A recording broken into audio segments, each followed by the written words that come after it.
This program and its contents are designed for information and educational purposes only. This program does not render medical advice or professional services and is not intended to be a substitute for professional care. The information provided here should not be used for the purposes of diagnosing or treating a medical or psychiatric condition. If you have or suspect you may have a health problem, consult your healthcare provider. And welcome to Positive Momentum. I'm Diane Silva, and today my guest is Ronnie Massow with Picture This by Ronnie Massow, and he's also our director. So we have somebody else behind the scenes, and we pulled him out front because he's great in front of the camera as well as behind the camera. So Ronnie, you want to tell us a little bit about you? Give us just a brief overview. Okay, well, my name's Ronnie Massow. I'm 20 years old. I'm currently going to school studying photography as well as video production. I have my own photography company and working on some video stuff, making short films and doing stuff for YouTube as well, and then helping out with the show here, and then also working at a wedding company doing weddings, like photography and video and weddings and doing all that. So yeah, and I hear we have also I know somebody who's seen you over with the what do they call them? The Storm Chasers. Yeah, I worked for them over the summer as part of their TV crew. So yeah, that was fun. Yeah, so anyway, that's cool. And I heard we talked about in conjunction with your goals, you just went to California. I did. Me and my friend, we drove out to LA. My friend's sister lives out there, so we stayed with her for a week and just kind of explored the city, really. Like, I want to, hopefully after I graduate, I want to move out there and work in the movie business behind the scenes and really, I don't know yet. I don't know exactly what I want to do. I know I want to do something in the movie business, and I can see that happening. You're quite talented here, and and I can see you bringing that talent there, and you get a little bit of credit going. I helped produce a show. Yeah, so that's the plan. So, what did you think of the California? What you were able to see of it versus around here? I mean, how is it? Well, the weather was amazing. Okay. That's one thing. Okay. It was amazing. Like, I really didn't think driving in the city was as bad as it was gonna be. Like, you just hear all these horrible things that just driving in LA is just horrible. I mean, there was a lot of traffic, but it wasn't as bad as I expected it to be. But it was beautiful though. Like, we went to the beach, went on the boardwalk, we went hiking up in the mountains, and there were so many cool things to see. Like, we went canoeing and just stuff you can't do here. So it was nice to get the change of pace, and then driving all the way from California to Nebraska, you see all these other, like, the different types of landscapes. Like, you get the mountains in Colorado and like all the rock formations in like Utah, and then we stopped at the Grand Canyon as well. So cool. that was really cool. And then we get back to Nebraska, it's all flat and there's corn, so a little different. Yeah, I understand that. I've been around too, but Nebraska, we have a lot to offer here too. Oh, yeah. And it's just we don't have. How's that new saying? We don't coast. Okay, I'm not quite sure. I don't know. I don't remember it. But I saw it on the billboard out for Bellevue University out on the interstate, and I'm like, okay, yeah, we don't have the coast, but this is a great place to raise families. Mm-hmm. It's a great place to get an education. Yeah. And it has its positive points as well. Oh yes, it does. It's not all bad. No, it's not. And there's a lot of good things that came out of here. And I'm not saying I wasn't thinking either one of us was implying that. It's just everybody as we grow up and as we have different dreams and different phases of our lives, we think, oh, let's go here. What about here? What about here? And I look at this and I'm going, we wouldn't have had this opportunity anyplace else. Exactly. Yeah. So putting on a show like this, and getting volunteers to come in and help produce the show and help run the show, and I don't know if we could have got this anyplace else because I've lived other places as well. So, but California I've never been, and everything you said is like, oh, I want to go do that. I want to go do that. I want to go do that. But I look at myself and go, wait a minute, I don't even get myself out of the house here. What's wrong with me? Yeah, it was amazing. So love to go back. Well, were you able to kind of get your feet wet or at least check out any places that, like studios or anything else while you were there? Not really. We didn't really have time for that. We kind of did, I don't know, we just kind of did touristy things, I guess. Okay. We did get we went on a tour of the Universal Studios. Like they had like Okay. a backlot tour, so that Right. was kind of, I mean, that was like a touristy thing though. Yeah, but You still got to see it, but. But from a inside perspective, from like the cameraman, director, you know, was there anything in there that you could get that maybe kind of helped tweak, you know, enhanced your desires? I mean, it just gave like a, yeah, it was, you get like a behind the scenes look of like the sets and how they do everything and how they make it look like you're in another city, but they're still filming in LA, but they can make it look like it's New York City or wherever. I did meet some people though that are working in, like one of the person we stayed with, her roommates are working in like the movie industry, and they're from Omaha as well. So I talked to some of them, and they gave me some tips and stuff on how to get involved and what to do. And well, that's good. I mean, that'll help you at least, because Oh, yeah, some that'll people help. just jump in and cool. that'll help down the line. So I also know that you're kind of a YouTube savant. I mean, I guess you could put it that way. So you want to kind of tell us how you got involved in that? And Yeah, it was just, I was on Facebook, just procrastinating, doing my homework. I was like my freshman year of college, and I found this video someone shared, and it was this girl who just made videos at home, and she like made videos once a week. And then I just started watching. I watched one, and then she was really funny, and so I watched all of them. And then there was videos with her collaborating with other people. So I would like watch the other people's videos, and then I just went into this like spiral of YouTube, and I just kept watching all these people, and then I would subscribe to them, and they post out videos every week. And then this is their job. Like this is what they're making their living doing, of posting videos, doing like whatever they want. And so I went to, there's a convention called VidCon. It was in Anaheim, California, and I went in 2013. Okay. Went out there, and got to like see all these people who make, I mean, they're like internet famous. They're like kind of celebrities per se. So I got to see them and meet a couple of them and talk to them, and which was awesome. And so, I mean, I kind of want to do that as well. That's a little bit harder to get into, like to make a living off of it. okay. Because these people have like millions of subscribers, and they make money off of the ad revenue, like the ads that play over the videos. And so it's harder now. Back in like when 2007, when YouTube started, it was easy. Like if you made a video like on a weekly basis, you would get people to watch. Like these people have been making it since 2007. They've been making videos. So they've accumulated all these subscribers and viewers and built an audience. So to start now, it's a little bit harder, but it's still fun. Like I've met some people who live all across the country that I'm like friends with and talk to on a regular basis through YouTube.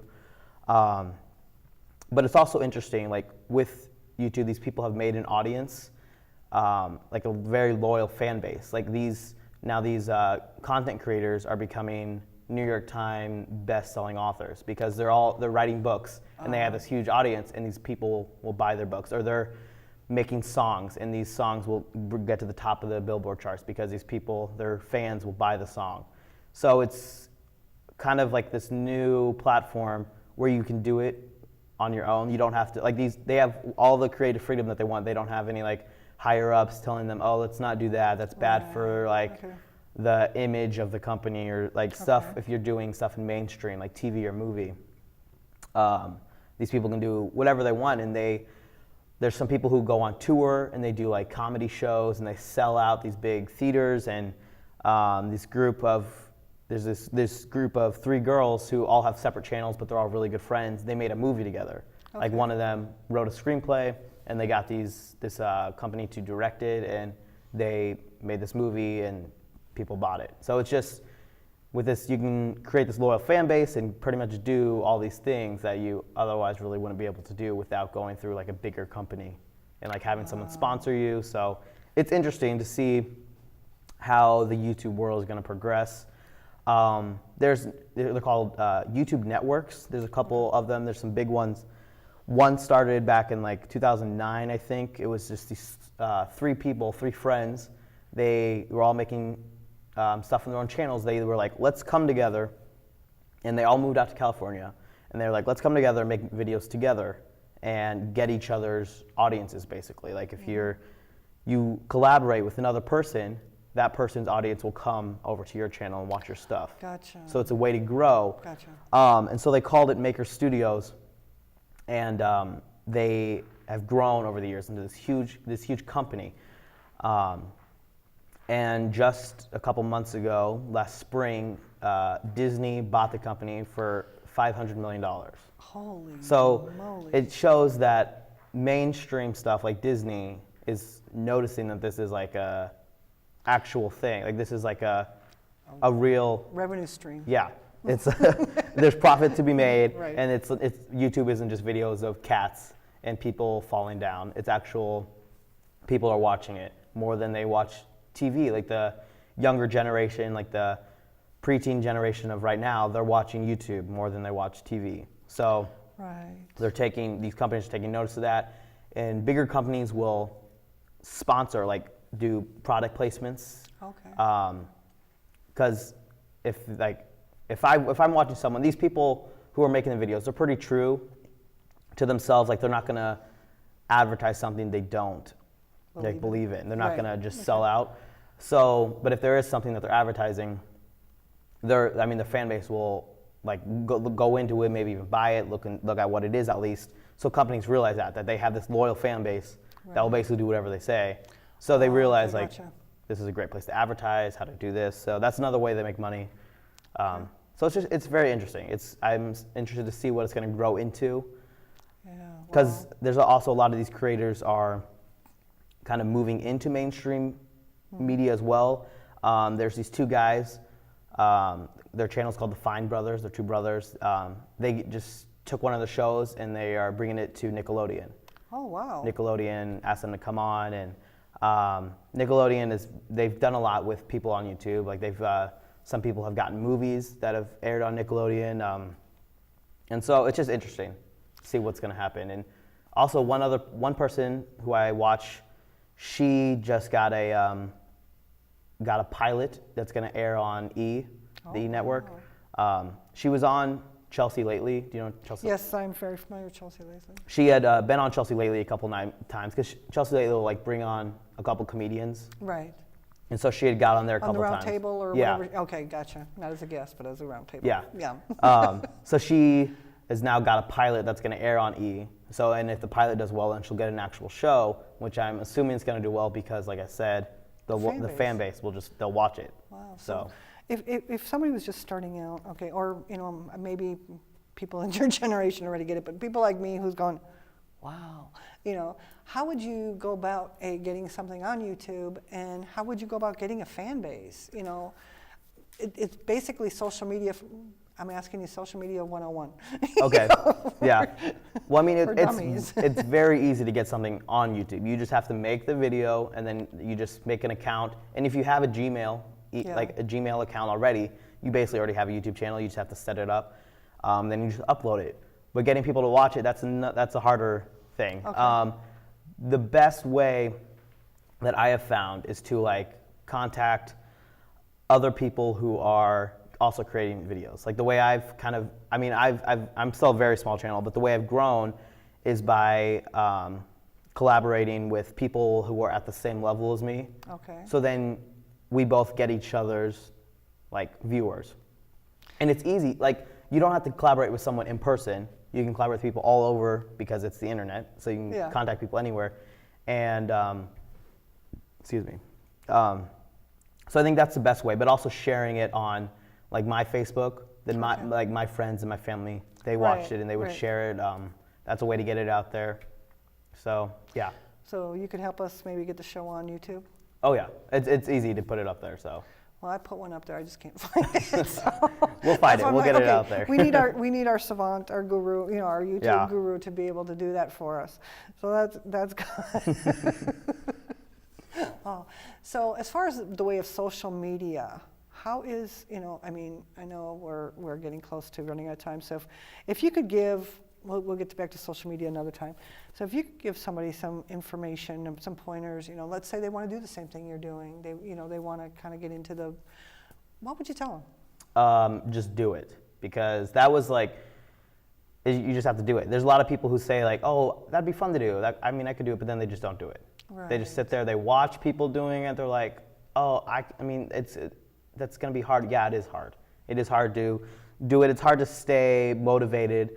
Like I've gotten off track a little bit just because when you're first starting out and you have a small audience, it's hard to keep motivated to keep making content because you think like, oh, no one's even watching it, but then no one's going to watch it if you don't make it. So you just have to do it and just keep with it, and it'll eventually, people like will find it and people will start subscribing and watching and interacting with you. I think that's like the best part is when the audience is like, when you finally get people who are interacting with you, and like, because that's the whole concept of YouTube. Like that's why it's great. Like people are making videos and then people are interacting. That's the difference between YouTube and TV. When you watch a TV show, you just watch it, and then you're done. But on YouTube, you watch it, you comment, you get other people who are watching it, you comment with them, you can interact, you can actually talk to the content creator, like via like Twitter, you can like tweet at them, and they're more personable, like they're an actual person, they're not really a celebrity. They're approachable. Yeah, they're approachable. Got that. So that's the big difference between movie stars and TV stars and then YouTube stars. Okay. YouTube stars are just regular people, really. So. Well, and that's the audience we're after, you know. Yeah. And it's not that we're after anybody. We want this show to be about like you, and we want it to be about you. And I want this. This isn't about me. This show is about connecting with other people, learning from other people, you know, and knowing that we're not alone. Yeah. You know, we all have, you know, we're all on a journey. And why not use each other as, you know, some of our GPS? You know, we don't have to use a computer for everything. But I love that idea of YouTube. Yeah. And, you know, and especially to be able to be interactive, you know, kind of like what we do is we ask people to write in, you know, let us know if you have any questions or concerns or, you know, or even have ideas, you know, and the challenges we're doing. So I love this idea, you know, and that's what we're trying to do here. So it's cool to make it. Yeah. So, other than that advice, is there? I don't know. Tell us a little bit about your challenges and maybe how you've overcome your challenges and how they got you to be where you are. I mean, my biggest challenge is just like talking myself out of stuff, really. Okay. Yeah. So like, go ahead. Keep talking going. yourself out of, like, oh, why start a YouTube channel? No one's gonna watch it. It's not gonna turn into anything, or like, why would I go into a major that was like, well, why study something where you're not gonna make a ton of money, you're not guaranteed a job or stuff? But then but it's still stuff that I love to do. So it's like you just need to do it. If you're not doing something that scares you, then you're not doing it right. I like that, but at the same time, most of us kind of go, oh, I don't, you know, and I know I'm one, you know, if it's gonna scare me, I don't want it, but I remember when we first started doing this, I remember walking into your class and going, hey, do you guys, I'm shaking in my boots going, nah, nobody's going to volunteer. Nobody's going to want to do this. It's, you know. Here I am. Hey, we got one of the cream of the crop, you know. Yep. You know, so I'm like, oh, this is great. So, Yeah. do what scares, you know, do what frightens you. You know, yeah, if you get white knuckling it, yeah, okay, back off a little bit till it kind of, it's just outside your comfort zone is kind of Yeah, what. because once you get, if you're in a groove where everything's just fine, then I'm like, what's the point? Like if you're at a job that like it pays well, but it's just not something you want to do. You're just there, but then so you wake up, you go to the job, and then you come home, and then you just wake up and keep going. It's like, but why? Like why? It's amazing that you brought that up because I can actually relate to that. About 2 years ago, well, almost 2 years ago, I left a job that I mean, I was trained to do this job. I had been, you know, it paid well. It wasn't that difficult, but the challenge was getting my butt up and getting there because it's like, it just didn't fit. You know, I had been through 4 other layoffs and the universe was kind of telling me, this isn't what you're supposed to do. And what do? I go find the same job, different place, same job. Yeah. So I changed and now my life flows. Yeah. You know, so. And meeting people, you know, like you and Eric and, you know, the rest of the crew and all the guests we have on here, it's so enlightening. Yeah, I just think people need to do something that they're excited to wake up for. Like going in, like YouTube and like working in the movie industry, like that's hard work. There's a lot of long hours. Like you don't think making YouTube videos would be a lot of work, but these people are having like 60-hour work weeks doing all this stuff. So it's hard work, but it's also, it pays off because it's something like you enjoy and it's fun. So Well, cool. Yeah. Well, thank you, Ronnie. I appreciate you being on. This has been great and very informative, and I'm sure there's a lot of people who are interested. In a few minutes, we're going to have Eric on, and we're going to do our challenge, our health challenge. And thank you very much for watching Positive Momentum. And if you have any questions, inquiry at positivemomentum.net or positivemomentumtv@gmail.com. Mm-hmm. So watch us. We'll be on YouTube there soon. Thank you very much for watching, and hope to talk with you soon. Hi, welcome back to Positive Momentum. I have Eric Bernstein, I'm sorry. Yeah. And he's our floor director. He also directs and is what they call a robo-cameraman on other shows. Yeah. And he's agreed to, and him and I are doing the health challenge. Yes, we are. And so I'm going to turn it over to Eric and let him tell you his story and what he plans on doing. Okay.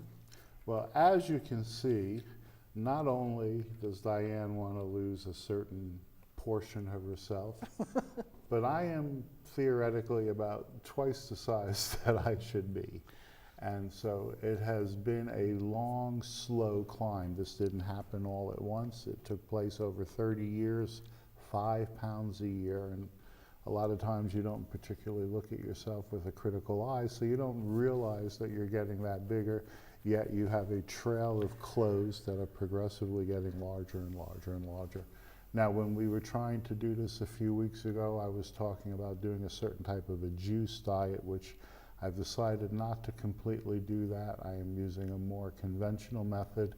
But what is really most important, of course, is the exercise. That is really what's changed in my life more than anything. There was a time a few years ago where I had a job where I had to walk about 6 miles a day, without going into the story of what that job was, and I lost about 60 pounds over the course of 4 months, not changing my diet at all, but just through the sheer amount of walking, and that was mostly during summer months when it was 90 and 100 degrees.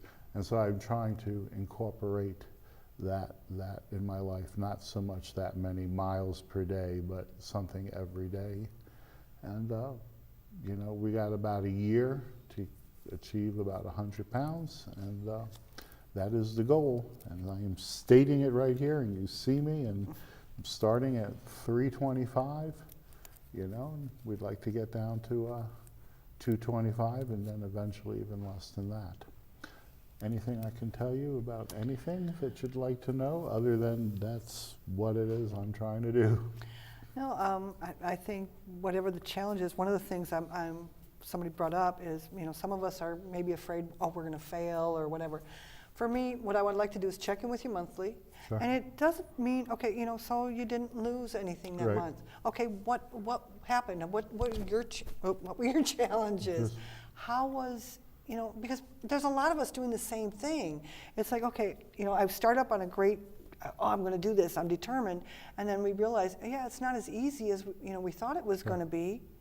So yeah, okay, let's be honest and be real. You know, Sure. it's about that. But another way we were going to think about looking at this is like, okay, we're trying to invite you in to do this as well. So if anybody who's interested, and you don't have to send us in Sure. your beginning, okay, record a couple minutes of what your challenge is, then hold on to it, check in a month, and hold on to that video, and send it all at once. Sure. Because this way, you don't have to worry about that embarrassment factor Sure. or whatever. Because I know for me, I'm going, oh yeah, what if? I'm putting it out there, but that doesn't mean, you know, if I don't succeed, I'm not a bad person. It means I'm human. What do I need to look at? What emotional factor is there? Sure. Why am I holding on to this weight? Because, you know, I've been there. I've Sure. been here for a while. What's the reason?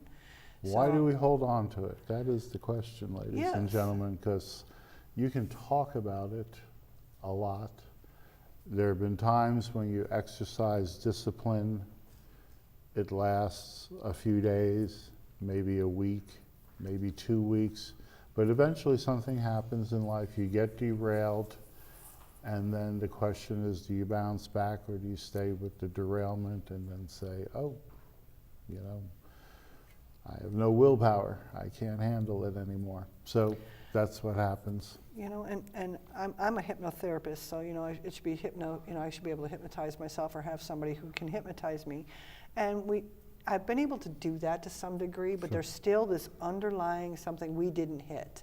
And I basically, with hypnosis or anything else, unless you want to do it. When you do a session for weight loss, what are you actually trying to implant? Well, we're not trying to implant anything. Okay. We're trying, basically, one of the things we do is we do regression therapy. Okay. So the first session is just relaxation, getting used to my Sure. voice. We give you a CD or something, you know, so this way you listen to nightly to get you used to my voice. The second session is we do regression. You know, what's this feeling that you're feeling while you're eating? You know, what is it? Okay, and now can you go back to the next time? And then we just ask a series of questions, and we keep going back until we hit the initial session. But how would you know when you hit it? Because you're going to go back again, and it's not going to be there. So basically, let's just use some goofy thing. Okay, let's say we get to the point where you're 5 years old, you're in a diaper, you know, you're whatever, you fell off the couch and you hurt your arm, so now you have a problem with heights.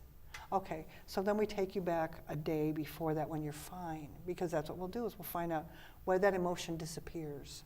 Oh, that's interesting, because I have a theory about that then, if that's true, because I remember as a very, very young child driving through parts of New York City where I grew up, and I would see all the poverty in the South Bronx. And I remember my parents saying, well, you remember to eat your food because you could be really poor and not have any food to eat at all. And who knows, maybe that's where it started. And that could very well be. Yeah. So what we would do is we would take you back to the day before that Sure. and rescue you from that one. And then I don't want to use implant because what we're doing is we're trying to change Sure. the emotion behind it. Gotcha. Where, you know, okay, take that happy emotion, you know, and then we'll work with that one. And Okay. then we'll take you back through those other ones. Okay. So with that, it'd be really interesting to take this further. Well, But, we'll see you in a month, and then, yeah. and then we'll talk. know. Okay. And thank you again for watching Positive Momentum Mm-hmm. TV. And if you would like to be part of this, inquiry at positivemomentum.net. Or was it positivemomentumtv@gmail.com. And thank you, Eric. And I'm Okay. looking forward to talking to you more about this. You And we'll bet. check back in a month and see how you're doing. Okay.